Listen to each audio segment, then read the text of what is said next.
Naglabas ang Department of Justice ng nirepasong Immigration Lookout Bulletin Order para kay Wenceslao Wally Sumbero na isinasangkot sa umano'y pangingikil sa ilang opisyal ng Bureau of Immigration.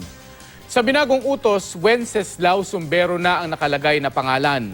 Sa nauna kasing Lookout Bulletin Order, Wally Sumbero lang ang nakalagay na pangalan.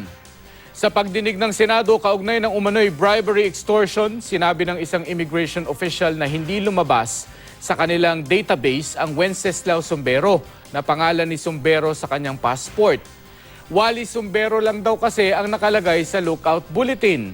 Isusumite naman ng Bureau of Immigration sa DOJ ang resulta ng kanilang investigasyon sa immigration supervisor na nag-clear kay Sumbero para makaalis ito ng bansa.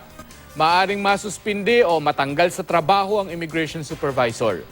Nauna nang sinabi ng abogado ni Sumbero na uuwi ng bansa ang kanyang kliyente para dumalo sa pagdinig ng Senado. Nakaalerto na ngayon ang immigration officers para sa inaasahang pagbabalik ni Sumbero. Pagdating niya sa bansa, i-hold siya ng Bureau of Immigration.